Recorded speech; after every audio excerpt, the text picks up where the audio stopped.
外面鼓打3更，已经子时了。谢玄寂果然没有来，心底最后一丝微弱的火苗摇曳着，不肯熄灭。他拖着几乎失去知觉的双腿，一瘸一拐地走向他的院落。还未走近，一个娇俏如莺啼的笑声便穿透夜色，钻进他耳中。站立在门口，他清晰地看到，平日里最克己复礼的谢玄寂正单膝跪地，用温热的毛巾擦拭着对面女人的肩头。他修长的手指握住那白皙的脚腕，动作轻柔得像捧着珍宝，脸上没有丝毫别扭，甚至有些痴迷。沈金兰扶着门框的手指微微发抖，女孩害羞地抽回脚。师兄，我没事的，你一路都抱着我回来，我一点水都没有踩到。谢玄寂强势地将女子的脚踝拽回手里，如果我不去抓你，你就去住客栈了。阿月，你是要急死我吗？师兄，我听说你成亲了，所以苏浅月的声音越来越小。你永远是国师府的主人，你忘了我给你的承诺了。谢玄寂拿起旁边的罗袜，准备给苏浅月穿。抬眸的瞬间，他所有动作骤然僵停。沈金兰就站在门口，像一道无声的幽灵，不知已立了多久。大夏皇城流传着一个笑话，大夏女战神沈金兰成亲5年，仍是完璧之身，只因她的夫君是大夏国师谢玄寂。谢家祖上的规矩，凡重大事件皆需国师亲自卜卦，卜出吉卦才可以进行，否则会有塌天大祸。谢玄寂为了与沈金兰圆房，卜卦98次，无一次吉卦。皇城中渐渐流言四起，沈金兰不会是因为杀戮太重，不被谢家先祖认可吧？就是一个女人上战场，天天在军营里和一群男人厮混，怕不是早就不结了吧？谢老夫人待她的脸色也越来越难看，话也越说越难听。谢玄寂每次都用雷霆手段遏制住那些流言，更是在祠堂自罚了99鞭，逼得谢老夫人不敢再为难她。第99次，沈金兰隐藏气息，藏在祠堂的房梁之上，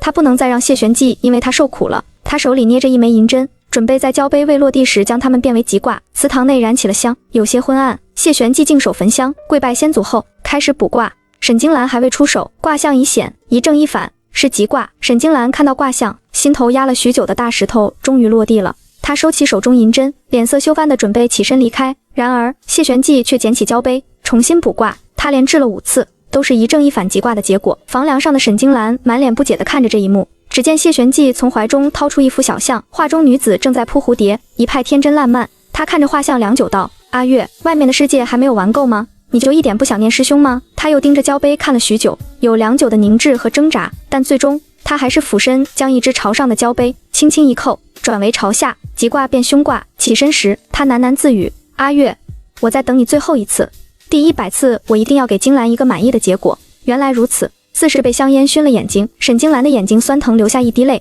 正好落在谢玄寂刚刚站立的位置上。门开了又关，门口响起谢玄寂的声音：把我刚得的那块红珊瑚送去给夫人。贴身小厮一时沉默，这么多次府里的人都心知肚明，这是又卜出凶卦了。夫人对待咱们一向宽厚，不会真的是什么灾星吧？2个小厮嘀嘀咕咕地走远了。沈金兰的脑子里一片混沌，回神后只觉脸上一片冰凉。众口亲，3人成虎，1次别人不在意，2次可以说是巧合，可是整整99次，整个皇城没人记得保卫皇城。大胜北狄的女战神沈金兰，只有灾星沈金兰。天空下起了瓢泼大雨，沈金兰浑浑噩噩地走在大街上。沈家世世代代保卫大夏，如今世上只留她一人，满腔委屈竟无处诉说。沈将军，你怎么一个人在这里？一把破旧的伞罩在他的头上。自从回到皇城，沈将军这个称呼已经许久不曾听过了。抬眸看向前方，他竟不知不觉走到了神武门。神武门的守将是他从北狄战场带回来的，所以仍然称呼他为沈将军。我要求见皇上。当他从御书房出来时，天空已经放晴，身后传来太监纷纷的议论声。是我幻听了吗？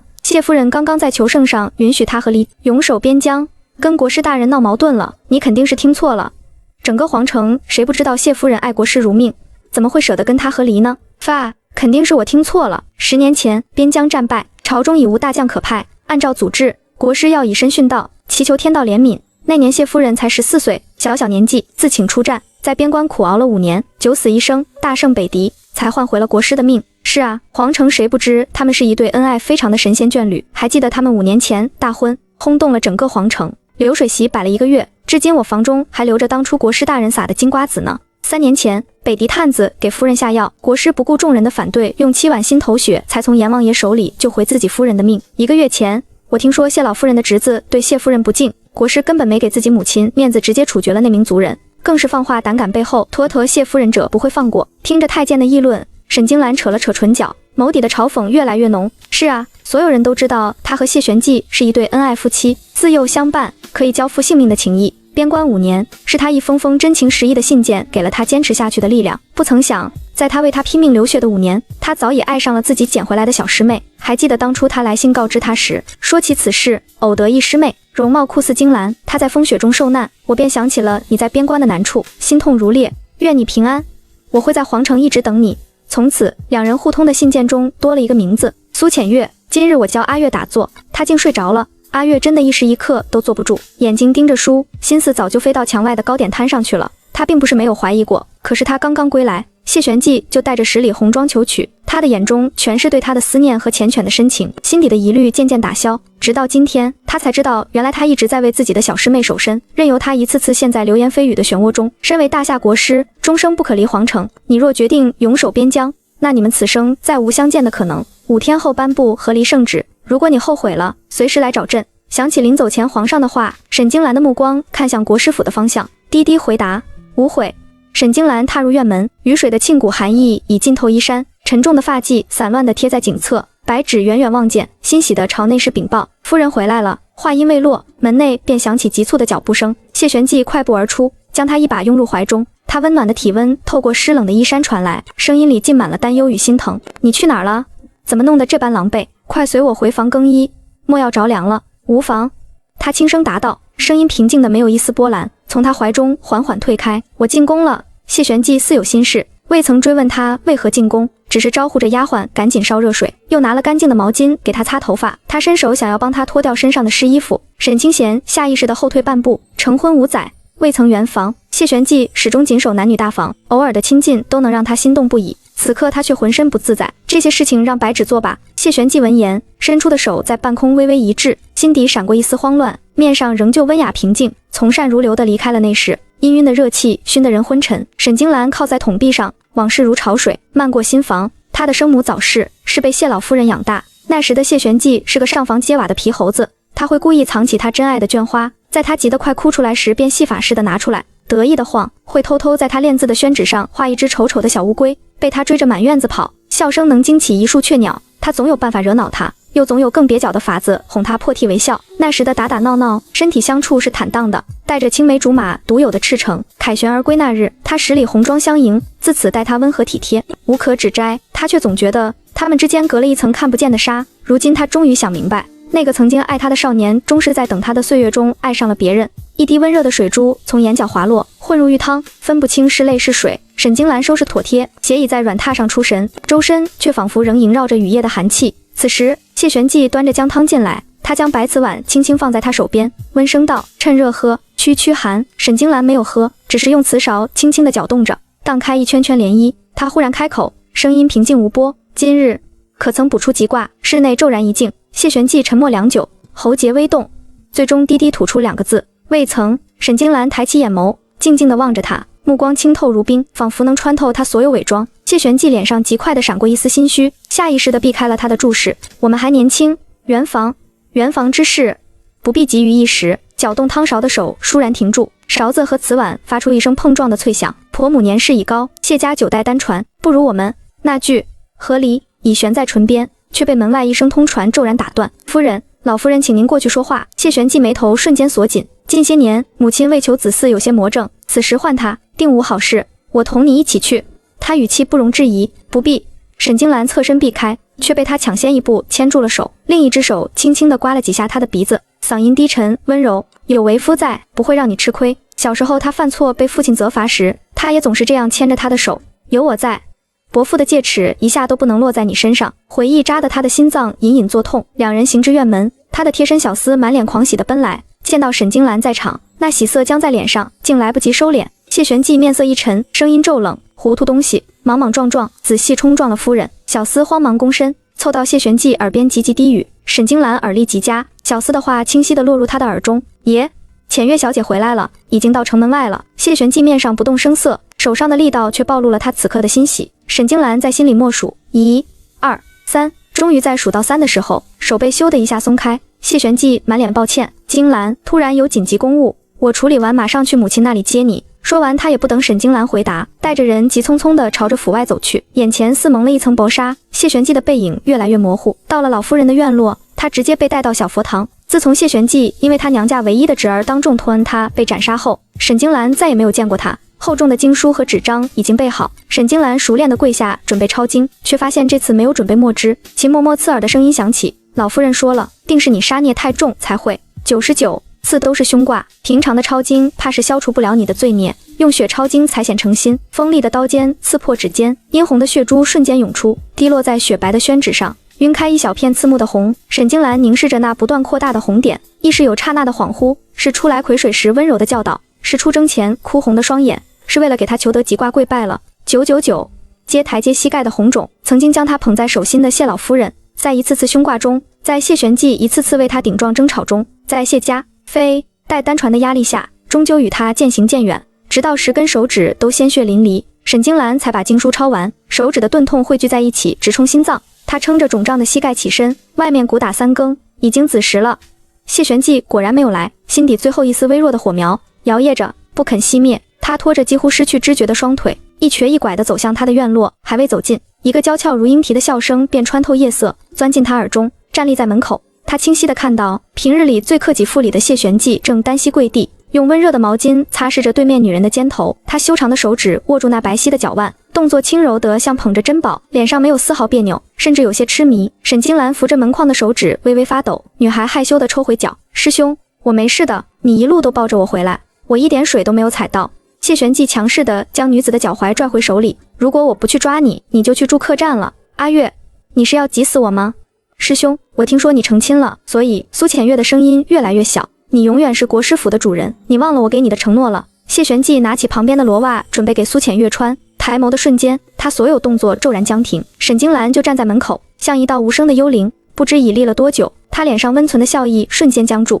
被猝不及防的慌乱取代。金兰，他几乎是本能的猛然起身，快步走向门口。当看到沈金兰流血的手指，立刻就想抓过她的手查看，可是他手里还拿着苏浅月的袜子，一时之间竟然僵在那里。沈金兰将手背在身后，开口道：“你的公务都忙完了吗？”谢玄纪一愣，强压下心虚温声说：“都办完了。”他将罗袜小心地重新放回托盘中。“抱歉，因为下雨，阿月被困在城外，我去接她回来晚了。母亲她年纪大了，你不要与她计较。”沈金兰正要开口，突然看到一只手挽着谢玄纪的胳膊，黄莺般的声音中带着几分惊奇：“这就是嫂嫂吧？和我长得真的很像呢。”面对他的挑衅，谢玄纪并没有任何反应，只是打横将他抱起，放在椅子上，又光着脚到处跑，着凉了又该肚子疼了。他拿起鞋袜给他穿上：“我可不敢再说你和金兰相像的话了，你再绝食3天，我可要心疼的。”苏浅月嘴角勾起一抹笑意，胜利般的看了一眼僵硬在门口的沈金兰，亲密的两人之间好像有一层玻璃罩，将沈金兰远远地隔绝在外。他再也看不下去，拖着刺痛的双腿回到自己的院子。白芷在院中焦急地踱步，见沈金兰的身影终于出现，连忙迎了上去，触手一片冰凉。再看到他那双惨不忍睹的手，眼圈瞬间就红了。他强忍着泪，将人扶回房，找出金疮药，小心翼翼地清理包扎，看着那一道道翻卷的皮肉，眼泪终究是没忍住，大颗砸了下来。“小姐”，声音带着哽咽，“这样的日子什么时候才是个头啊？”沈金兰摸摸他的头，声音平静却斩钉截铁：“收拾行李，5天后我们离开皇城。”白芷猛地抬头，眼中瞬间迸发出璀璨的光彩，但这光彩只持续了一瞬，便迅速暗淡下去，被忧虑取代。“可是按照祖制，您是国师夫人，终生不能……我与谢玄纪和离。”白芷先是一愣，随即巨大的喜悦和如释重负涌上心头，她几乎要跳起来：“真的太好了！这几年在这憋屈后宅，奴婢都快闷死了。姑爷早就与少时不同了。”他语速极快，带着压抑已久的雀跃：“反正您和姑爷还没圆房，干净利落。”是啊，连白芷都看得分明，谢玄纪早已不是记忆中那个赤诚少年，唯独他被情爱迷住了眼睛。“谢玄纪，既然不爱我了，为什么要娶我？”翌日清晨，国师府餐厅，精致的早点摆满桌面，谢玄纪正耐心地将一筷子脆嫩的青菜夹到苏浅月碗中，柔声哄着她多吃点蔬菜。苏浅月娇嗔地撇撇嘴，目光却转向对面一直低头喝着白粥的沈金兰，脸上绽开一个毫无阴霾的笑：“嫂嫂千万别介意，师兄照顾我习惯了，还总拿我当不懂事的小孩子呢。”他语气天真，转而看向谢玄纪，带着几分撒娇的埋怨：“师兄也是，不要只是顾着我，也给嫂嫂加些菜呀。”谢玄纪闻言，唇角勾起一抹无奈而宠溺的弧度，极其自然地伸手刮了刮苏浅月的鼻梁，动作熟睡亲昵：“你嫂嫂是征战沙场的将军，独立刚强，哪里还需要我照顾？倒是你在外漂泊多年，都瘦了，定然是没有好好照顾自己。”一番话如淬毒的针，绵绵密密地扎进沈金兰心里。她握着瓷勺的手指急不可察地紧了一下，指节泛出清白，碗里寡淡的白粥映着年少练武场边少年谢玄纪心疼的眼神。“沈金兰，你听好了，就算你将来成了威震天下的女将军，在我这儿也永远是需要捧在手心的宝贝。一滴滚烫的泪毫无预兆的砸落，在桌面荡开一圈小小的涟漪，将水中倒影击得粉碎。看来我来得不巧，扰了你们的清静。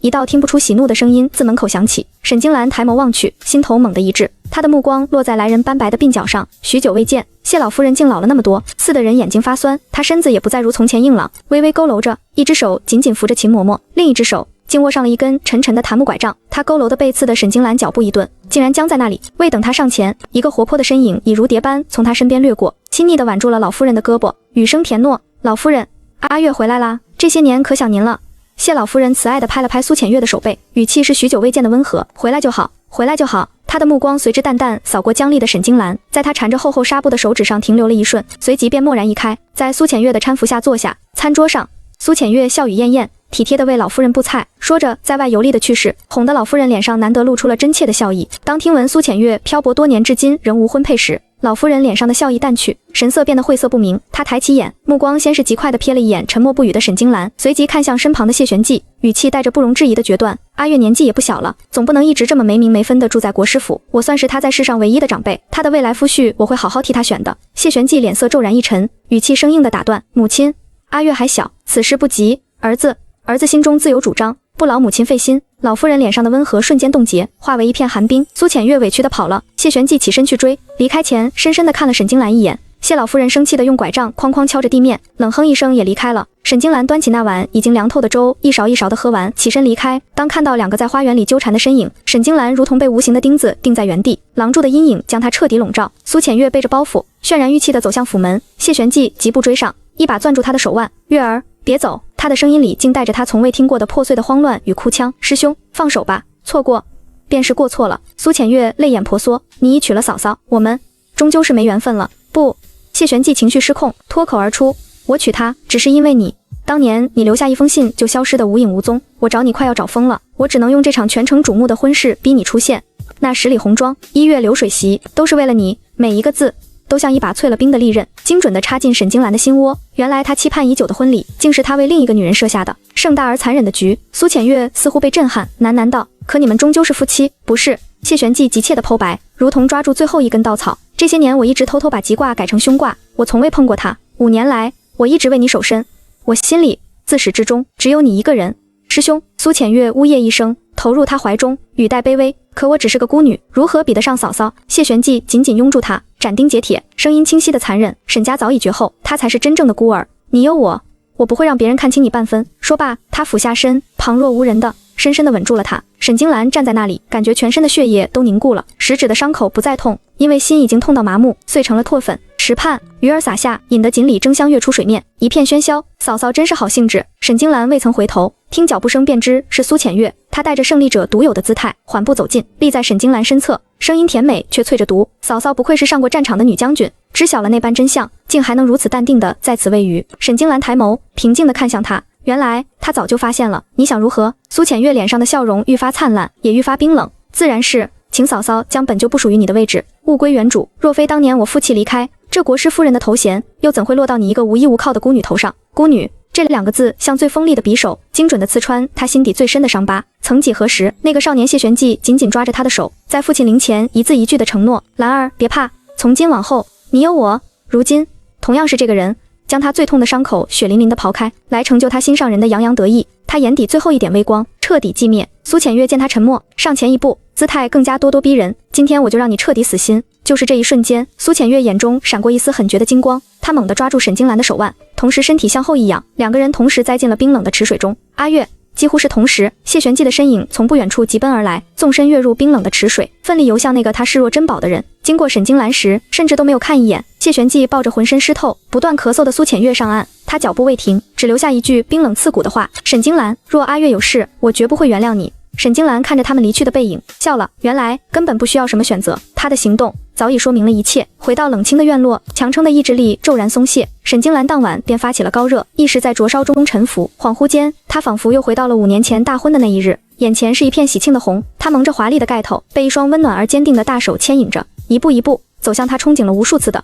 属于他们的未来。那红色是如此浓烈，充满了希望。然而下一秒，眼前的景象骤然褪色，化作一片刺眼的白，耳边传来隐隐的哭泣声，将他从那片空洞中艰难地拉扯出来。他费力地睁开沉重的眼皮，入目便是白芷那张哭得红肿不堪的脸。小姐，您终于醒了。白芷见他醒来，眼泪掉得更凶。姑爷太过分了，您烧得那么厉害。他却把府里所有的府医都调去了碧波院，说苏姑娘落水受了惊吓，身边离不得人。沈金兰静静地听着，心中竟一片平静，连一丝涟漪都未曾泛起。她怜惜地摸了摸白芷的头，别哭了，不必在意，反正以后不会再见了。什么不会再见？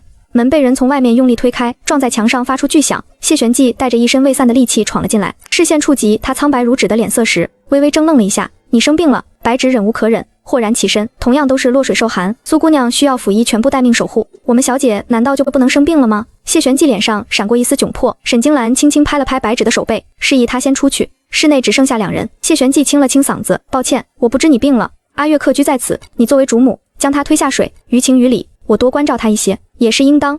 沈金兰静静地听着，看到他脖颈来不及遮掩的吻痕，只觉荒谬。我为何要推他下水？他抬起眼，目光澄澈如冰，直直刺入他眼底。谢玄寂，告诉我一个理由。他微微前倾，虚弱的身子却带着一种不容置疑的压迫感。还是说，你们背着我做了，才会让你如此理所当然地认定我一定会有害他？谢玄寂被他问得语塞，心底的恼怒越发浓郁。不管怎么样，你推他下水，我为救他已经和他有了相依相偎，我打算娶她做平妻，以后在府内你们2个不分大小，都是我的妻子。房间内安静的落针可闻。就在谢玄寂以为得不到沈金兰的答案时，一个清冷的声音响起：谢玄寂，我们和离。谢玄寂像是被这2个字烫到，骤然暴怒。若说方才还有一丝愧疚，此刻也荡然无存。他逼近一步，声音压抑着怒火，一字一句地砸向他。因为你阿月名声受损，你是想逼死他吗？因为你杀戮过重，无法圆房，母亲为了抱孙子已经魔怔了，你想逼死他吗？他不等他回应，怒火更炽，手指几乎要戳到他面前。还是说你想借着和离让天下人戳着我的脊梁骨，骂我忘恩负义，欺辱孤女？沈金兰，你何时变得如此工于心计了？我对你真的太失望了。3条罪名，条条诛心。他将苏浅月的遭遇、母亲的执念、自己的名声，所有责任都推卸得一干二净，全部化作利刃，倒打一耙，指向了他。沈金兰听着，忽然低低地笑了起来。谢玄寂，原来人真的会在某一刻觉得自己爱过的人很可恶，甚至可恶到连之前对他付出的真心都同样可恶。谢玄寂脸上的暴怒瞬间凝固，像是被人揭开了遮羞布，他所有的气势，所有的指责，在这句话面前都显得那么荒唐可笑，不堪一击。他慌不择路地冲出了房间。第2日，国师府的掌家权柄便公开移交到了苏浅月手中。谢玄寂与苏浅月更是明目张胆地在府内同行同止，姿态亲昵。关于他是灾星的流言甚嚣尘上，他知道这是谢玄寂在逼他。白芷气得双眼通红，沈金兰却异常平静，她只是默默擦拭着随身的佩剑，反正再过几日他就会离开，此生不再回来。直到一名留守沈家老宅的老仆连滚带爬地闯入，老泪纵横。小姐，不好了，有人在老将军坟前。沈金兰心头巨震，策马狂奔至城郊，雨水混着泥泞，眼前的景象让她血液瞬间逆流。父亲的墓碑被砸得粉碎，污浊的黑狗血泼洒的到处都是，几个满脸横肉的壮汉正狞笑着挥舞浸过狗血的鞭子。父亲的遗骸在泥泞中被抽打、践踏，抽，给老子狠狠地抽，养出那么个灾星祸害，没了也别想安生。那一刻，沈金兰脑中名为理智的弦彻底崩断，猛地夺过其中一人手中的鞭子，携着他滔天的恨意与绝望，呼啸着落在那些恶徒身上。啊！起初那人还在叫骂灾星害人了，可很快骂声变成了哀嚎，最终归于无声。雨水冲刷着满地狼藉，混合着血水与泥泞。沈金兰力竭地跪倒在父亲的碎骨前，徒手想将那些白骨拢入怀中，却怎么也拼凑不回一个完整的形貌。他终于崩溃，仰起头，发出一声凄厉至极的哀嚎，哭声穿透雨幕，在空旷的墓地里久久回荡，如同杜宇啼血。当谢玄寂闻讯赶到时，看到的便是这样一幅景象。沈金兰跪在倾盆大雨中，一块一块从污泥中捡拾骸骨，雨水混着泥浆从她脸颊滑落，浑身湿透，狼狈不堪。谢玄寂的脚步瞬间定在原地，一股寒意夹杂着莫名的恐慌从心底窜起。流言确实是他有意纵容，想逼他低头，可他绝未想到竟会有人胆大包天，倒跑来掘坟鞭尸。他强压下心悸，快步上前，声音带着一丝不易察觉的紧张：金兰，不是我，此事我定会严查，必将那些刁民碎尸万段。他伸出手想去扶他起来，手还未触碰到他，便被沈金兰狠狠甩开。出去！他抬起头，那双曾映着星火与爱意的眼眸，此刻只剩下无边死寂与淬入骨髓的恨意。谢玄寂被这眼神吓得硬生生后退了半步。谢玄寂，我同意了。这句话不像允准，更像是一道最终判决。谢玄寂的第一反应不是得偿所愿的狂喜，而是心脏被一只冰冷的手狠狠攥住的窒息感，最终丢下一句：我这就去查清凶手。落荒而逃，国师府开始张灯结彩，为大婚做准备。谢玄寂亲自下令，此次婚礼的规格必须远超当年迎娶沈金兰之时。他要向全天下证明，他给予苏浅月的是独一无二的珍视。丝绸如云，红绸似火，整个府邸笼罩在一片极致的喜庆中。看着这满院啄木地红，谢玄寂心里却是空空的，无数次想起沈金兰那双死寂的、再无波澜的眼睛，就连苏浅月笑靥如花的依偎过来，也压不住心头的烦躁。他开始对婚礼的每个细节都亲自把控，试图用忙碌来填满自己的内心。与外面的喧嚣不同，沈金兰安安静静地待在自己的院子里，手中正在缝制一副厚厚的护膝。谢老夫人身边的秦嬷嬷来了，她这次没有上次的趾高气扬，行礼后恭恭敬敬地请沈金兰去老夫人院中说话。行至门口，杯子碎裂的声音传来，老夫人声音冷厉如冰。所以这些年你一直与我作对，不是为了保护沈金兰，而是认为当初是我逼走了苏浅月，你在报复我。秦嬷嬷脸色尴尬，忙上前准备通报，沈金兰却平静地推开门，直接走了进去。看到突然闯入的沈金兰，谢玄纪脸上的愤怒瞬间僵住，震惊、慌乱、狼狈等多种情绪如同潮水般涌上他的脸。金兰，他试图解释，沈金兰客气地朝他微微颔首，越过他坐在老夫人下手，沉默地等着老夫人开口训斥。你身为国师府的女主人，那平妻这种事情怎么能让自己的夫君亲力亲为？他们男人可是要做大事的。沈金兰抬眸，目光淡淡地扫过谢玄纪有些慌乱的脸，轻声开口：国师大人早就把掌家的权力给了苏姑娘，苏姑娘被国师放在心头这么多年，他们的婚礼想必不想我插手吧？谢老夫人眸光一转，视线落在沈金兰身上，这么说，你同意了？谢玄纪下意识地屏住了呼吸，紧张地看向他，心中预演了无数种应对他反对的说辞。然而沈金兰只是淡淡地掀了下眼皮，平静无波地吐出2个字：同意。谢老夫人深深地看着他，深知他这般反应意味着什么。这并非妥协，而是彻底的放弃与决绝。老夫人眼中最后一点光芒熄灭了，无力地挥了挥手，什么也没再说，拄着拐杖蹒跚地挪回了内室。沈金兰也随之起身，没有丝毫停留，径直离去。谢玄纪看着同样决绝的2个背影，内心被巨大的恐慌包裹。他清晰地感觉到，有很重要的东西正在以一种无法挽回的速度从他生命里悄然流失。门口的沈金兰正将一副护膝交给秦嬷嬷。老夫人有腿疾，以后我不在她身边，你们需多加留意。你不在母亲身边，要去哪里？慢了一步的谢玄纪正好听到沈金兰的话，沈金兰不予理会，转身朝着自己的院子走去。谢玄纪却鬼使神差地追在后面，喋喋不休地跟到了院门口。沈金兰，你把话讲清楚。沈金兰，你是要回沈家住吗？沈家已经没人了，你回去有什么意思？妹妹，你理理我好不好？沈金兰的脚步顿时停了下来，一滴晶莹的露珠掉落池水，荡起小小的涟漪。异地5年，成亲5年。沈金兰有差不多10年没有听到谢玄纪这么称呼她了。谢玄纪走到沈金兰面前，稳重多年的眸光中带着些许少年的恐慌。我和阿月当成亲，你就出府别居，你让阿月以后如何自处？沈金兰的心死一般沉寂。谢玄纪继续开口，阿月不懂内宅事务，终馈还是要交给你的，你还是这个家的当家主母，只要你以后不找阿月的麻烦，我会……他似乎有些难以启齿，我会好好待你的，我和阿月的孩子也会交给你，你不用怕老无所依。砰！院门被重重地关上，谢玄纪碰了一鼻子灰。沈金兰，你别后悔，明日就是沈金兰离开的日子，亦是谢玄纪娶平妻的日子。沈金兰坐在空空如也的房间内，她的面前摆着2口巨大的箱子，里面全是这些年谢玄纪送她的礼物：小时候不起眼的拨浪鼓，及笄时的发钗，出征前的匕首，成亲后的胭脂首饰。她将礼物丢入火盆中，很快就烧完了。她的手里只剩下一个精致的檀木盒子，里面全是边关那5年谢玄纪写给她的信件，从开始的天天收到，到最后好几个月才能收到寥寥数语。他一封封地扔入火盆中，风卷起灰烬，飘落四处。你在烧什么？谢玄纪这个准新郎不知何时出现在门口。没什么，不过是一些不要的旧物。沈金兰没有看他，声音像是从虚空中传来。谢玄纪也不知道怎么了，当苏浅月穿着大婚喜服出现在他面前，他的脑海中全是和沈金兰的样子。当年成亲，他满心只是在关注苏浅月会不会突然出现，根本没有太注意沈金兰。但这一刻，沈金兰的样子却像是刻在心间，久久不能忘却。金兰，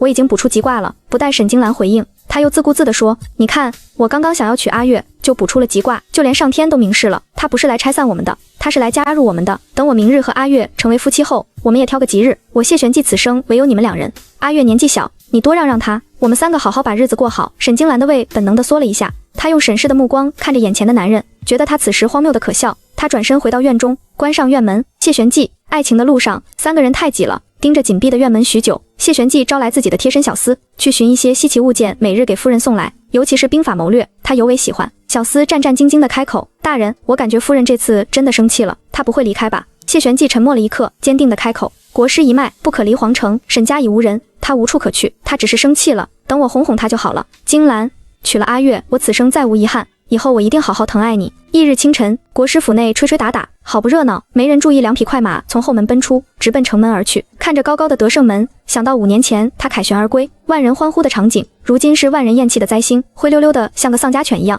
心底的酸涩烫得眼眶发热。他摸了摸装着父亲遗骸的坛子，父亲，再看最后一眼吧，从此天高任鸟飞，海阔凭鱼跃。驾！沈将军留步！一个声音制止了马儿冲出去的步伐。皇上竟然带着他从战场上带回来的那些士兵来送他。他摸着沈老将军的遗骸坛子，老泪纵横。老哥哥，是我这个做弟弟的对不住你，你放心，捣乱的人我一个都不会放过。又有一辆马车从远处疾驰而来，马车还未停稳，秦嬷嬷就从上面跳了下来。夫人请留步。她喘着粗气，将一个温热的包裹递给沈金兰后倒头便拜。包裹里的糕点是老夫人连夜做的，之前逼着夫人用血抄经是老奴自作主张，夫人要怪就怪老奴吧，别恨老夫人。沈金兰忙把秦嬷嬷扶起来，秦嬷嬷擦着眼泪继续说，老夫人为了给您求得一个吉卦，日日用自己的血抄经已经1年多了，国师还日日为了您和老夫人争吵，老奴是猪油蒙了心了，老夫人的身体。秦嬷嬷哽咽的已经说不下去了。沈金兰远远地望着马车，车窗里伸出一只枯枝般的手，朝着她挥了挥，她的眼泪瞬间落下，低声说道，娘亲保重。翻身上马，马儿一声嘶鸣，朝着城外奔去。皇上看着沈金兰离去的背影，感慨万千。这是义兄留在世上唯一的骨血，本想留在京中保他一生富贵平安，却没想到成了禁锢他的牢笼。国师府内有些慌乱，眼看吉时要到了，新郎却不见了。今天明明是多年夙愿达成的日子，谢玄寂看着满府的红灯笼，却觉得心也被纸糊住了，窒息黑暗，缓了口气，发现自己竟然不知不觉走到了沈金兰的院子。他自从4岁来到他身边，就一直住在这里。玄寂哥哥，下次记得早点来找我玩呀。一个扎着丸子头的小姑娘站在门口，依依不舍地看着他。好呀，我一定早点来。他想去牵她的手，眼前却是一道紧闭的院门。此刻他的脑海中有一个声音一直在叫嚣，一定要见沈金兰一面。他伸手想去推门，后面一个急促的声音响起，国师，国师，吉时快过了，你赶紧去拜堂吧，新娘子都等急了。小厮拉着他朝着前厅走去，他回头看了一眼伸出院墙的桃枝，暗想等拜完堂一定第一时间来找他。厅内红绸高挂，宾客迎门，谢玄寂牵着苏浅月踏着锦毯走来，两旁侍女不断将花瓣洒向新人，新人携手永结同心，司仪高声赞颂，满堂贺喜声不绝。苏浅月戛然飞霞，幸福满意。他沈金兰是女战神又怎么样，还不是乖乖让自己进门？这国师府的女主人只能是她。有细心的宾客小声嘀咕，看这婚礼排场挺大，可是谢老夫人和谢夫人都不出现，这分明就是纳妾的议程呀。到了2拜高堂的时候，满堂宾客也都反应过来了。苏浅月立刻变了脸色，一把揪掉盖头，厉声吩咐，还不赶紧请老夫人出来。此时谢玄寂才反应过来，母亲和沈金兰好像一直都没出现，一股不好的预感萦绕心头不散。圣旨下，国师谢玄寂接旨，传旨官员高声唱和。苏浅月顿时雨过天晴，之前谢玄寂就说过要为他请封诰命，没想到皇上会在大婚之日颁布圣旨，这样整个皇城的人都知道了，他的风头肯定能超过沈金兰那个灾星。奉天承运，皇帝诏曰，国师谢玄寂与夫人沈氏金兰成婚5载，因故未行夫妻之实，今谢玄寂另有所爱，沈氏自请和离，朕念其功绩，特准所请，解婚姻之约，夫2人各归本真，沈氏金兰重归将位，镇守北狄。钦此。圣旨上的每一个字都像一把冰冷的凿子，把他刚刚醒悟的爱意凿得粉碎。满场哗然，宾客议论纷纷，谢玄寂却一个字都听不进去，满脑子只有一个念头，沈金兰自请和离。原来他早就计划离开他了，他之前说和离不是吃醋，而是真的不要他了。为什么要离开他？难道就因为一个苏浅月，就要把他们20年的情谊都放弃了吗？师兄，宾客都等着呢，咱们赶紧拜堂吧。苏浅月扯着谢玄寂的袖子，低声撒娇。虽然圣旨不是他想要的内容，但沈金兰自请和离也是一件好事，以后她就是国师府里唯一的女主人了。出去。谢玄寂此刻只想找到沈金兰质问她为什么要跟自己和离，根本顾不上苏浅月的情绪，猛地抽出袖子，无视被他甩出去的苏浅月，直奔沈金兰的院子。老旧的木门承载不了谢玄寂的怒火，颤颤巍巍地发出吱呀的声音。沈金兰，你给我出来！谢玄寂在院中嘶吼，你凭什么与我和离？我已经承诺此生只有你和阿月2人，你为什么这么善妒？回应他的只有满院的风声。他推开内室的门，房间内一点沈金兰生活过的痕迹都没有，几个片段在他脑海中串联起来。他跌跌撞撞地跑到桃花树下，火盆早已凉透了，残余的几个未燃尽的纸屑上写着妹妹安好，是他写给沈金兰的信，每一封他都宝贝得不得了，小心翼翼地保存在盒子里。他连这都不要了，巨大的恐慌将刚刚的怒气挤压得一点不剩。这时贴身小厮从外面慌慌张张地跑进来，国师夫人和白芷晨起就骑马朝着德胜门方向去了，还未出皇城地界，沈金兰就感受到有大批人马从远处朝着他的这个方向疾驰而来。他和白芷赶紧进入备战状态，最先映入眼帘的是高高军旗，上书一个大大的沈字。小姐，是沈家军，沈家军来接我们了。白芷骑在马上兴奋异常，沈金兰松了一口气，看到带队的人不由一愣，竟然是七皇子李承业。5年不见，他早就不是之前那个文文弱弱的皇子，身披铠甲，颇有武将之风。10年前他随他一起被皇上派上战场，没少给他添麻烦，没想到现在已经成长为一名合格的军人。军队眨眼到了近前，李承业翻身下马，目光炯炯地看着他，想好了，真的要离开。沈金兰一捶他胸口，你小子竟然敢带这么多人来皇城，是想干嘛？李承业一改吊儿郎当的德行，肃杀之气顿生。如果你想留下，踏平国师府为你讨公道；如果你想离开，万千沈家军接你回家。他眼眶一热，仿佛又见当年战场上那个递来战旗的少年。10年辗转，终有人在他满身伤痕时说出了最锋利的守护。好，我们回家。一句话又将李承业打回原形。他他骑着马开心地绕着沈京兰转圈，大手一挥，所有士兵下马，俯首跪地，万千铁甲齐声高呼：恭迎沈将军回家，恭迎沈将军回家！声震九霄，威压顷刻笼罩皇城，朱雀皆石板为之震颤，惊起宫阙眼角寒鸦乱飞。谢玄寂策马狂奔而至，扬起的尘土还未落下，只看见李承业与沈京兰并辔而行的背影，他慌得直接从马背上滚落，踉跄着朝那一抹决绝的人影追去。京兰，数道黑影倏然落下，暗卫横臂阻拦：国师不可离开皇城，请即刻返回。京兰，别走，我们谈谈。他嘶声呼喊，几乎破了音。远处那道身影几不可察地顿了一瞬，随即策马扬鞭，再不回头。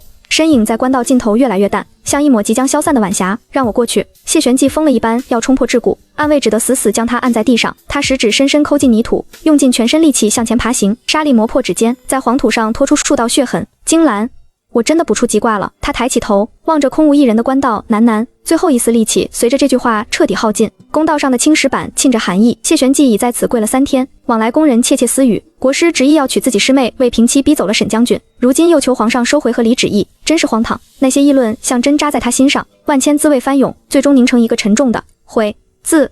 皇上身边的贴身太监黄公公撑着伞走来，谢玄寂眸光中立刻升腾起了希望的光辉。黄公公，求你让我见皇上一面。雨水顺着伞沿成串落下，皇上让老奴问国师一事，如若能答上来，就可以觐见皇上。皇上问谢玄寂，你是否还记得当年向朕求娶沈京兰时立下的誓言？谢玄寂正在原地，当年他满心只想用盛大婚礼逼苏浅月现身，他的目光都在盯着各处有没有苏浅月的消息，根本没有在意其他的事情。黄公公看着他茫然的神情，长叹一声，转身离去。雨幕中，谢玄寂拼命地拍打自己的头，他拼了命地去想，可还是一片空白。最终谢玄寂被抬回了国师府，他曾用心头血救过沈京兰，自此落下了咳疾，淋雨后高热，咳疾复发得来势汹汹，药喝进去不知道多少就是不见效，最后还是太医发现苏浅月在熬药的时候根本没有按照药方上的方法熬制。苏浅月丝毫没有被揭穿后的羞愧，你这个药方就是故意折磨人的，工序这么繁琐，时间卡得这么严格，每天必须天不亮就起床，一刻都不能脱离视线，谁能做到？太医受不了他的胡搅蛮缠，眼睛瞪得如黄牛般，自己做不到，别冤枉老夫的药方。之前的谢夫人熬了3年，只需再喝1月就能痊愈了。苏浅月受不了太医说他比不过沈京兰，还欲争辩。谢玄寂虚弱的声音传来，可，你们都出去吧，让我静静。苏浅月立刻变了脸色，一脸委屈地向谢玄寂道歉，师兄，对不起，我没想到会影响药效，我以为都差不多的。谢玄寂无力地挥挥手，以后这些事情还是让下人去做吧，你也辛苦了，下去休息吧。房间内重新恢复安宁，谢玄寂只是空洞地盯着房顶，他从来不知道自己这么多年喝的药都是沈京兰天不亮就起床为他熬制的，他习以为常。如今想来，从苏浅月入府那天起，他再也没有喝过他熬的药。剧烈的咳嗽咳得他眼泪直流，他用力地捶着胸口，他怎么那么傻，怎么会自欺欺人到觉得沈京兰能接受他娶别的女人？他那样刚烈的性格，宁为玉碎不为瓦全，他以为他无处可去，他借着99四凶卦道德绑架他，他明知苏浅月是自己落水，却顺水推舟，想借此娶了她。沈京兰何等聪明，怎么会看不出他的心思？可是他就是仗着沈京兰爱他如命，一次次的辜负他，他怎么能这么糊涂呢？国师府最近是整个皇城闹笑话最多的地方，谢玄寂病倒了，谢老夫人闭门不出，偌大的国师府交到苏浅月手里，秩序混乱，不通人情世故，不知社交礼仪，已经闹了好几次笑话了。谢玄寂不得不拖着病体出面替他收拾残局，苏浅月却还要作妖。他把谢玄寂的院子翻了一遍，将所有和沈京兰有关的东西都烧了。闻讯赶来的谢玄寂只看到他将一个檀木盒子扔进火堆里，他不顾猛烈的火焰，伸手将盒子抢救出来，手上胳膊上大片的烧伤，他顾不得手上的烫伤，目光死死地盯着苏浅月。苏浅月，你竟然烧了我和京兰的回忆，你怎么敢的？苏浅月看他手上，心疼的要给他包扎，被他狠狠推开。谢玄寂，你爱的一直都是。苏浅月看他手上，心疼的要给他包扎，被他狠狠推开。谢玄寂，你爱的一直都是我呀，他走了不是正好，你还要颓废到什么时候？这些天谢玄寂的冷漠让他心里升腾起巨大的不满，朝着谢玄寂嘶吼，你懂什么？他只是生气了，我们20年的感情，他怎么可能说放手就放手？等他气消了，他肯定就会回家了。苏浅月抓着他的肩膀，想把他摇醒。师兄，你醒醒吧，他不会回来了。他指了指花园的廊柱，那天我们在那里接吻的时候，他就站在那里。谢玄寂猛地从地上惊起，你说什么？谁站在那里？最近的事情太混乱了。他捂着自己的头，拼命地想，那天他都说了什么？一道光从脑海中闪过，他想起来了。他说和沈京兰成亲是为了逼苏浅月现身。他说盛大的婚礼，1月的流水席也都是为了苏浅月。他说他偷偷的把吉卦变凶卦，是为苏浅月守身如玉。他的头痛得快要裂开了。他知道了，沈京兰全知道了，怪不得他看他的眼神越来越冷，怪不得他说他恶心，原来他早就知道了。谢玄寂痛苦的在地上打滚，苏浅月紧紧地抱住他，师兄，求你了，你忘了他吧，你为我守身，偷偷改了99次卦象，他的名声在皇城都已经烂透，守身偷偷改了99四卦相，他的名声在皇城都已经烂透了，他不会原谅你了。你还有我们以后好好过日子，好不好？谢玄纪，你们怎么敢的？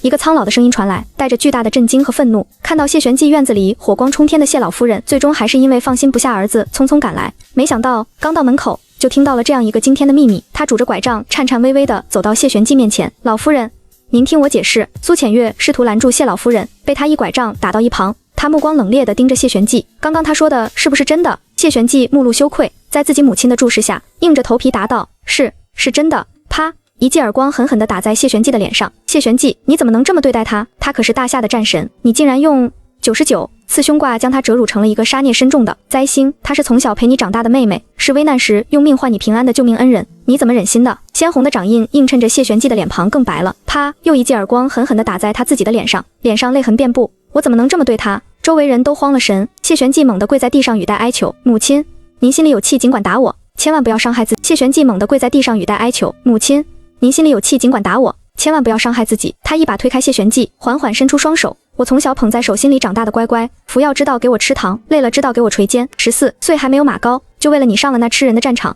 可是我们是怎么对他的呢？你欺他，骗他，辱他，我恨他，怨他，打他。他用力捶打着谢玄纪，我们母子都应该付出代价。谢老夫人的话似是从牙缝中挤出来的，声声泣血。苏浅月见谢老夫人不断提起沈金兰的付出，心中不满，上前劝阻，竟将谢老夫人推倒在地上。老夫人，师兄娶她本就是为了我，他不爱她怎么会愿意和她圆房？这事您不能怪师兄。住口！谢玄纪此刻恨不得解决苏浅月，一个个真相如刀般撕开谢老夫人的内心，他再也承受不住，一口鲜血猛地呕出。秦嬷嬷抱住谢老夫人，满脸失望地看着谢玄纪：国师大人，你这次真的错得太离谱了。老夫人为了你们能圆房，用血抄经1年多了，身体早已是强弩之末，为了一个苏浅月，你到底要失去多少才肯罢休？真的值得吗？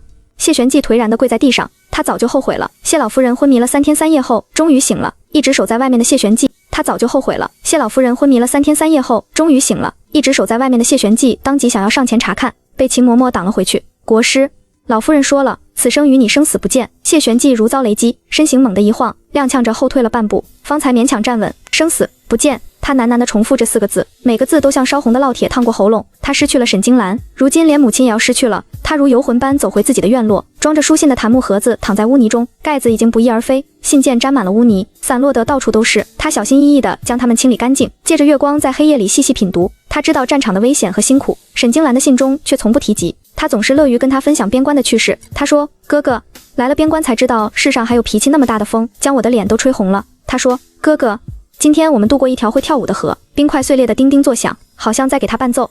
他说：哥哥，我捡到一只白色的雪貂，长得像哥哥一样，晚上抱着它我就不冷了。后面有好多信，火漆还在，他都没有拆开。他说：哥哥许久不给我来信，可是遇到难事了。他说：哥哥，我很想你。最后一封他说：谢玄纪，如果你爱上别人，难事了。他说：哥哥，我很想你。最后一封他说：谢玄纪，如果你爱上别人了，我会祝福你。如果你还爱我，凯旋之日，你来娶我可好？巨大的悔恨如同最锋利的刀刃，瞬间剖开他的胸膛。原来他早已给过他选择，原来他凯旋归来时曾怀着无尽的期待，当他写下这句话时会是怎样的小心翼翼和孤注一掷。而他做了什么？他用一场虚情假意的十里红妆迎接他，用5年的冷落和99道虚假的凶卦回应他，最后用迎娶另一个女人彻底碾碎了他全部的心意。啊！一声痛苦到极致的嘶吼从他喉咙里迸发出来，他将那封信死死按在心口，踉踉跄跄地跑回房间，提笔写下了一封迟到5年的回信。寒冬清晨，谢老夫人脱簪散发，赤足踏过覆霜的青石板，嘶哑的声音响彻皇城。臣父谢氏，教子无方，无儿谢玄纪，为一己私心，擅改凶吉，毁战沈金兰名声，请陛下降罪。不过半日，国师为红颜篡改99次占卜的丑闻已传遍大街小巷，朝堂震荡，皇上震怒，下旨申斥。如果不是看在谢家为国尽忠非代的份上，恨不得解决他。百姓因为被愚弄而愤怒，之前骂过沈金兰的人更是愧疚，谁都没有想到得解决他。百姓因为被愚弄而愤怒，之前骂过沈金兰的人更是愧疚，谁都没有想到一向公平严明的国师竟然会做这种事情。国师的公信力荡然无存，没有人再相信他，在大夏受万民爱戴，受皇室信任了。非代的国师名存实亡，谢老夫人终究抵不过内心的愧疚，2日后撒手人寰。走前他手里还紧紧握着沈金兰给他缝制的护膝，90基业毁于他手。皇上申斥百姓厌恶，爱人离去，亲人死别，谢玄纪的脊梁终于被压垮了。这时他无比希望沈金兰能在他身边，他招来了自己的小厮，将老夫人的噩耗传去边关，告知夫人，母亲从小最疼他，他一定会回来的吧。小厮眼神闪躲，最后不得不硬着头皮说，老夫人临终前交代，他没了的事情不要告诉沈将军，沈将军不必回来奔丧。一句话彻底堵死了谢玄寂的奢望。夜色如墨，星河低垂，沈金兰躺在无垠的草地上，感受着身下大地坚实而包容的支撑。离皇城越远，天地都变得宽广起来。那口在皇城中压抑了多年的浊气，也被这塞外清冽干净的空气涤荡而出。身边的草叶发出细微的鼾声。李成业在他身边躺下，最后一次和你看星星，还是回皇城的那一天。久别重逢，我送你一件礼物。他从怀里掏出和你看星星，还是回皇城的那一天。久别重逢，我送你一件礼物。他从怀里掏出一个小盒子，十分郑重地交到沈金兰的手里，一股暖流划过沈金兰的心头。他们断联这么久，没想到李成业会来接他，还给他准备了礼物。他欣喜地打开了盒子，一声尖叫声响彻了整个营地。打开盒子的瞬间，李成业已经跑了。李成业，我不会放过你！沈金兰一个鲤鱼打挺，朝着李成业逃跑的方向追去。徒留一只可怜的牛蛙翻着肚皮躺在地上，嘴巴还被李成业给绑起来，只能发出咕咕的叫声。谢老夫人的葬礼上一片素白，谢玄寂身心俱疲，只想寻一处安静。行至后院僻静处，却听见假山后传来压低的争执声：100两黄金，你们怎么不去抢？女人声音尖利：苏姑娘，话不能这么说。为首的那个八脸汉子啐了一口：当初可是你找上我们，说只要砸了那灾星父亲的坟，把事情闹得越大越好，就能逼他离开。你还保证说国师大人厌弃他，绝不会深究，弟兄们才敢接这活。谢玄寂浑身血液瞬间冻结。沈老将军的陵墓是苏浅月找人毁掉的，可现在呢？好几路人马在道上悬赏追杀我们，要不是老子机灵，早就被抓住五马分尸了。这100两是买命钱，这100两他有命机灵，早就被抓住五马分尸了。这100两是买命钱，这100两他有命给。你怕是没命拿了！噗嗤一声，刀没入肉里的声音，温热的血液扑了苏浅月一脸，遗体倒在旁边。谢玄寂的脸如同修罗一般出现在苏浅月面前，他所有的理智在知道真相的这一刻崩塌涣散。他控制不住的一把扼住苏浅月的脖子，苍白的手臂因为过度用力青筋暴起。苏浅月，你竟然找人挖了金兰父亲的坟，还敢鞭尸？你怎么敢的？手上的力气越来越大，苏浅月的脸慢慢变成了乌紫色。苏浅月挣扎不过，只能瞪大眼睛，感受着恐怖的窒息感将他包围。就在他以为自己必死无疑的时候，谢玄寂终于松开了手。我不会解决你，我要留着你，这样等金兰回来的时候，就知道他父亲的坟墓不是他毁掉的，他一定会原谅他的。但是他没想到苏浅月竟然趁着府里忙乱逃了出来。当他在郊外找到苏浅月时，他正陪在另外一个男人的身边，小腹微微隆起。他派人去调查，真相让他震惊不已。原来苏浅月当年并不是因为谢老夫人的逼迫才离开的，而是他看上了一个游侠，跟着游侠闯荡江湖去了。这次回皇城也不是来找他的，而是因为这个游侠原有妻子，他怀孕的事情为正妻不容。他也不是来找他的，而是因为这个游侠原有妻子，他怀孕的事情为正妻不容。他和游侠相约分开私奔到皇城，没想到在城门口被谢玄寂找到了。看到谢玄寂的深情，他和游侠商量了一个计策，嫁给谢玄寂，让他喜当爹，这样国师府的万贯家财就都是他们一家3口的了。谢玄寂感受到无尽的羞辱，抽出宝剑就要砍了那个游侠。苏浅月挡在前面，不要伤害我夫君。谢玄寂银牙紧咬，嘴角渗出丝丝血迹。苏浅月，我自问待你不薄，从贫民窟把你救出来，好吃好喝供养你这么多年，你为什么要算计我？苏浅月推了谢玄寂一把，和游侠退到安全位置。谢玄寂，你以为自己是什么金饽饽吗？嫁给你连皇城都出不去，除了沈金兰那个傻子，谁愿意被困在这牢笼中？你说我算计你，是我让你为我守身的吗？是我教你改了占卜的结果吗？是我逼你散布沈金兰是灾星的流言吗？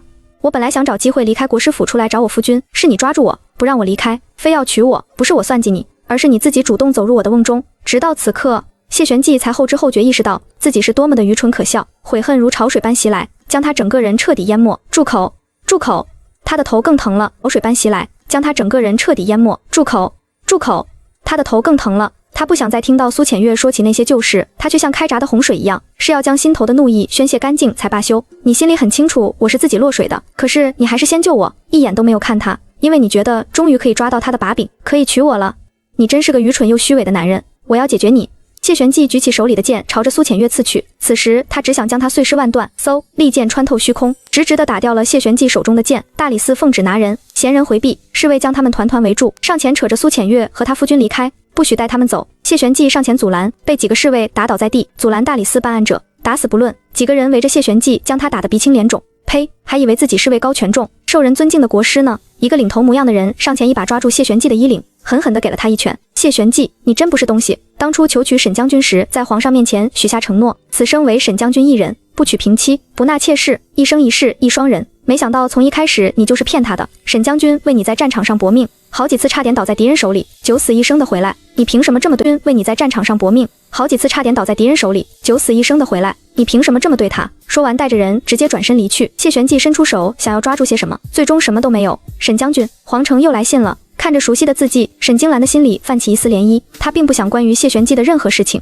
但是她和离的事情似乎闹得很大，消息不住地往她耳朵里送。她知道谢玄机现在只是一个挂名的国师，苏浅月已经被五马分尸了，皇上亲自下旨肯定了他和父亲的功绩，所谓灾星之名再也不会有人提了。她把信顺手扔进火堆里，吩咐以后谢玄机的信件不必拿过来。也许她后悔了，可是这与她又有何关系？沈金兰躲在帐篷里绣花呢，这么磨蹭，再不出来就赶不上千年一遇的流星雨了。帐篷外传来一个欠扁的声音：“李成业，你胆肥了！”沈金兰手里拿着一个鞭子就冲了出去，满军营都是李成业的求饶声：“姐姐，好姐姐，饶了我吧！”日子就在这样打打闹闹中过了4年。德胜门的青石路在车轮下发出熟悉的声响，一只纤手撩开车帘，沈金兰望着巍峨的城楼，眼中有片刻恍惚。她未曾想过有生之年还会踏足这座皇城。娘亲，稚嫩的童声打断她的思绪。有生之年还会踏足这座皇城。娘亲，稚嫩的童声打断她的思绪。爹爹为什么不和我们一起进城？沈金兰收回目光，将女儿揽到身边，指尖轻点她的鼻尖。上次他过皇城而不入，把你皇爷爷气坏了，这次我们先行，等你把皇爷爷哄高兴了，皇爷爷自然不会罚他了。哼！旁边传来另一个臭屁的童声，爹爹惹人生气的本事，4年了还是这么登峰造极。沈金兰扶额苦笑，她这一双儿女，女儿乖巧文静，儿子活脱脱就是李成业的翻版，才4岁在边关就已经打出名号了。马车哒哒前行，经过一家酒肆时，帘外忽然一阵喧哗，一个醉醺醺的身影被伙计推搡出来。这人谁呀？怎么又被赶出来了？你不认识？那是国师谢玄机啊！自从他夫人和离这4年天天醉成这样，呸！早知今日，何必当初？议论声清晰地透入车厢。沈金兰握着帘子的手微微一顿，随即平静地放下车帘，隔绝了窗外的狼狈。谢玄机抱着酒壶晃晃悠悠起身，他对着空气喃喃自语，声音破碎不堪：“金兰，我写了那么多信，你为什么一封都不回？”鹅毛大雪纷纷扬扬落下，长街上行人神色匆匆，妻子呼唤着丈夫，母亲拉着孩子往家赶，喧嚣很快上。行人神色匆匆，妻子呼唤着丈夫，母亲拉着孩子往家赶，喧嚣很快在风雪中散去，止于一片空寂。一个父亲将儿子举过头顶，逗得孩子咯咯笑起来。举高高喽，回家找娘亲喽。谢玄机怔怔地看着那对父子远去的背影，风雪模糊了他的视线。如果当初他没有做那些蠢事，他和金兰的孩子应该也有这么大了吧？风雪盼归人，只有他无人问津。风雪渐渐淹没了他孤独的身影，也淹没了那无声的呜咽。大人，大人！有人在宫门口看到夫人了，夫人回来了。小厮报喜的声音从远处传来，话音未落，谢玄机手中的酒壶哐当一声砸在雪地里，他干裂的嘴唇哆嗦着，发出破碎的气音。真的！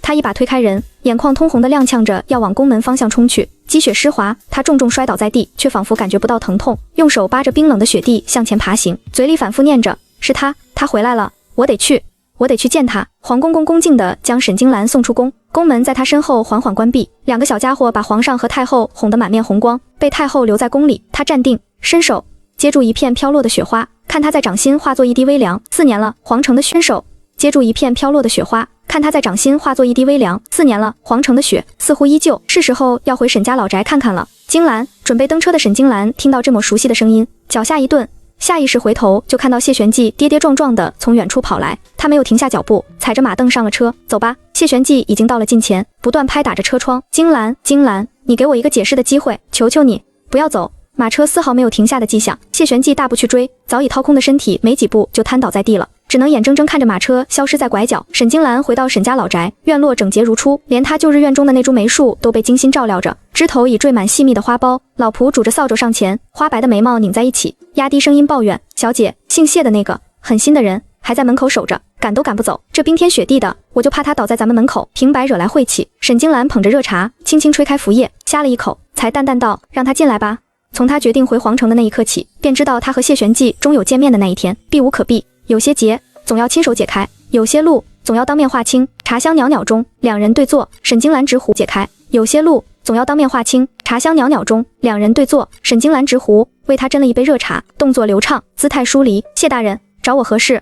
语气是纯粹的公事公办，仿佛他只是他官场上认识的同僚。这声谢大人像一根冰刺，扎得谢玄机心脏猛地一缩。金兰，求你别对我这么冷淡，好不好？他的声音带着无法掩饰的恐慌和哀求。这些年，我很想你，如果不是因为组织约束，我早就冲到边关去找你了。答应我，不走了好不好？你打我、骂我，怎么罚我都行，求求你，能不能不要再让我找不到你了？真的太痛了。沈金兰静静地听着，脸上没有任何波澜。她端起自己面前的茶盏，慢条斯理地喝了一口。如果谢大人来是为了说这些，我听到了，请回吧。见他有逐客之意，谢玄机慌了，声音急得发颤。金兰，你听我解释，你为我奔赴战场，我日日愧疚担忧，一想起你心口发疼，直到我看到了苏浅月，他和你长得太像了。我看到他小小年纪和一群乞丐抢食时，我就在想我的金兰是不是在战场上也这么哭。我收养他，拼命地对他好，宠他，感觉这样就可以弥补对你的愧疚。我事事顺着他，因为我舍不得你哭。久而久之，感觉这样就可以弥补对你的愧疚。我事事顺着他，因为我舍不得你哭。久而久之，久而久之，后面的话或许谢玄寂也觉得难以启齿，怎么也说不出来。可两个人心知肚明，他因为想他，念他，所以找了一个像他的苏浅月，将对他的思念和愧疚全都给了他，却等他归来的日子里爱上了他。当他这个正主凯旋而归，竟然沦为他们感情游戏中的一环。娶她是为了逼苏浅月回家，护她是因为苏浅月离家而报复自己的母亲，就连第100次卜出的吉卦也是为了证明苏浅月是他的福星，让他以后好好对待她。还记得得知真相的那天，他趴在房梁上，看着他对着苏浅月的小象倾诉着思念之情，他悲伤的差点从房梁上跌落下来，而他却还在为了又一次为自己喜欢的女孩守身如玉而沾沾自喜。沈金兰闭了闭发酸的眼睛，再次睁开时，湖水恢复了平静。谢玄寂，你我已和离，我对你是如何爱上苏浅月的不感兴趣。没有，我没有爱上她。金兰，我从来没有想过要跟你和离，我只是还没有看明白自己的心，我对她只是执念，我爱的一直是你，你是我从小就认定要相伴一生的人。我无数次做梦，梦里我没有更改卦象吉凶。我们在新婚那夜就谢玄寂，沈金兰冰冷的声音打断了他的喋喋不更改卦象吉凶。我们在新婚那夜就谢玄寂，沈金兰冰冷的声音打断了他的喋喋不休。也许你娶了苏浅月后会发现你其实并没有那么爱她，可是那又如何呢？如果我们没有和离，你会在娶了苏浅月后多久才会发现你爱的人是我，而不是他呢？是2年、20年，还是一辈子？如果我们没有和离，你会因为喜欢去找他，也会因为偶尔的愧疚来找我。你在2个女人之间享受着被争夺的乐趣，可是我已经为你蹉跎了5年的时光，我为什么还要搭上自己的一辈子？你只是因为我的离开，打破了你享其人之福，左拥右抱的美梦而已。谢玄寂，从你第一次为了苏浅月改了占卜结果的时候，你我之间便再无可能。沈金兰收回目光，做了一个请的手势，可谢玄寂却慌张的要来拉住她的手。金兰，我错了，你给我一次改过的机会。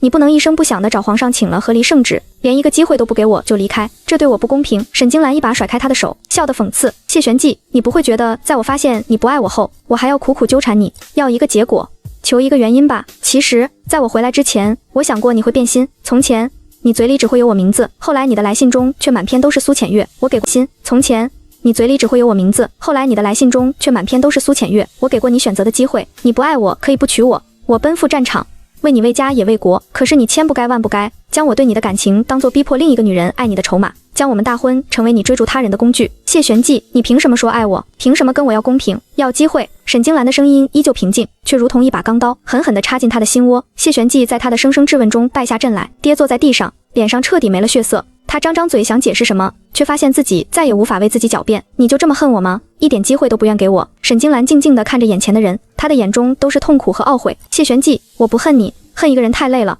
我只希望此生与你生死不见。生死不见这4个字就像最后的审判，压得谢玄寂抬不起头来。他的母亲，他的妻子都要与他生死不见。呵，嘴角溢出一丝苦笑。谢玄寂浑浑噩噩地走出沈府大门，冬日的寒风刮在脸上，却不及他心中万一的冰冷。就在这时，一个身影与他擦肩而过，那人身着玄色长服，身形挺拔，步履生风，手里提着几个看起来颇为有趣的民间玩意儿，脸上带着轻快的笑意，径直朝着手里提着几个看起来颇为有趣的民间玩意儿，脸上带着轻快的笑意，径直朝着沈府大门内走去。谢玄寂下意识地回头看了一眼，觉得此人有些面熟，只见那个一直对他横眉冷目，骂他狠心的人的老仆满脸欣喜地迎了上去，指引男人朝内宅走去，随即冷脸催促他尽快离开。大门在他身后重重地关上。谢玄寂没有多想，看装扮应该是随着金兰回来的武将，来找他议事。冬日的墓园萧瑟而安静，沈金兰与李成业并肩立于谢老夫人墓前，三炷清香，烟雾袅袅，带着告慰的意味升腾而起。沈金兰注视着墓碑，语气平和温柔，仿佛在与一位牵挂她的长辈闲话家常。娘亲，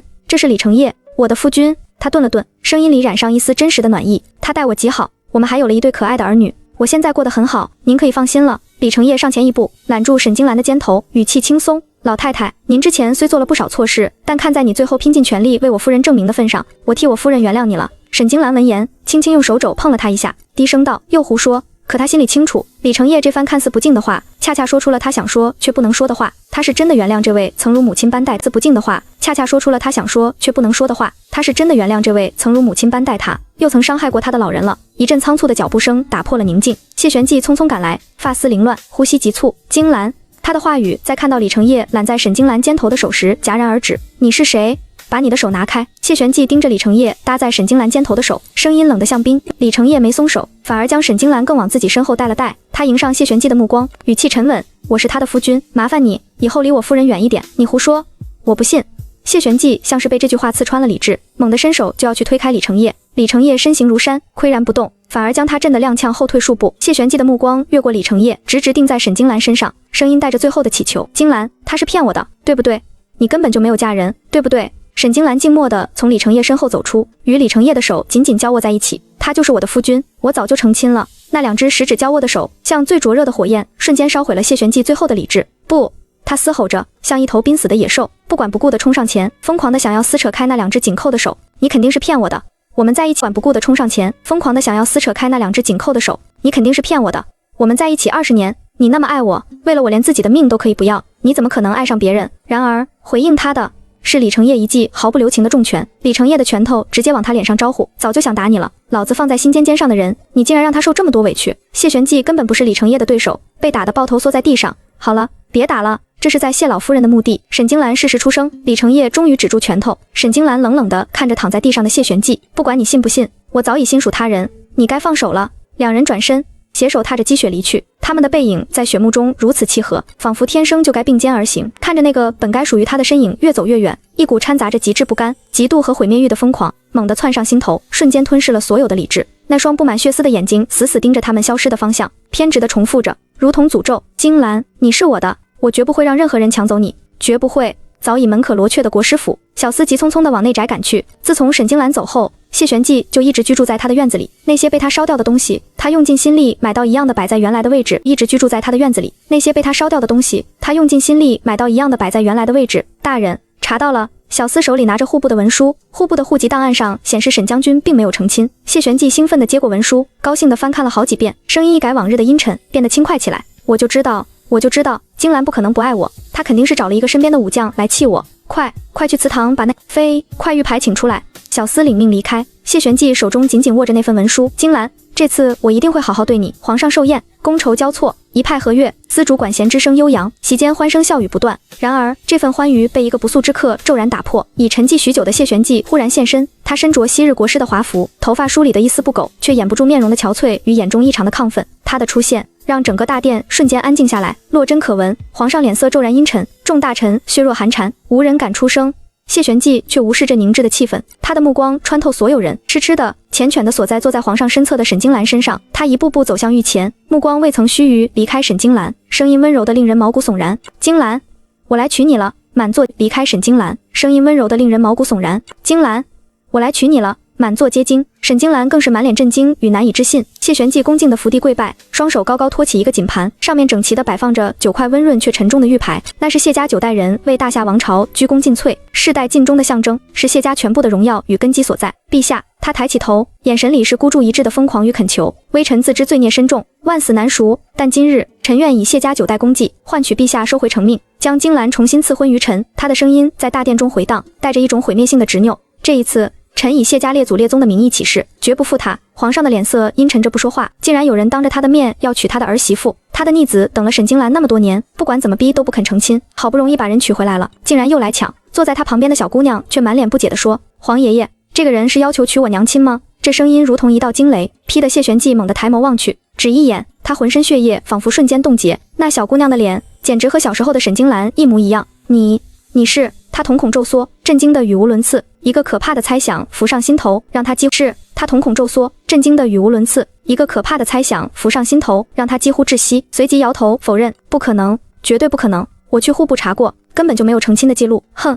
一声冷哼从龙座上方传来，户部怎么会有他的成亲记录？他的婚档存在宗人府，上的是皇家玉蝶，嫁的是朕的皇妻子李成业。谢玄寂只觉得天旋地转，大脑一片空白。原来他没有骗他，他真的嫁人了，他真的不要他了。哐当一声，锦盘脱手坠落，9块玉牌砸在金砖之上，发出清脆而刺耳的碎裂声响。离开皇城那日，持续了许久的寒冬大雪竟奇迹般的停了，久违的阳光洒在银装素裹的街道上，恍如新生。宫门前，2个孩子对皇爷爷依依不舍，抱着他的脖颈亲了又亲。威严的帝王此刻也红了眼眶，一遍遍叮嘱，定要常带孩子们回来看看。与众人一一惜别后，马车载着一家4口，在清脆的哒哒声中驶出了这座承载了无数悲欢的城池。就在长街的拐角，一个消瘦的几乎脱形的身影悄然隐在墙角的阴影里。谢玄寂痴痴地望着马车消失的方向，眼中是倾尽三江五湖也洗不尽的悔恨与空洞。他知道，他生命里唯一的光，自终是倾尽三江五湖也洗不尽的悔恨与空洞。他知道他生命里唯一的光自此彻底熄灭了。后来，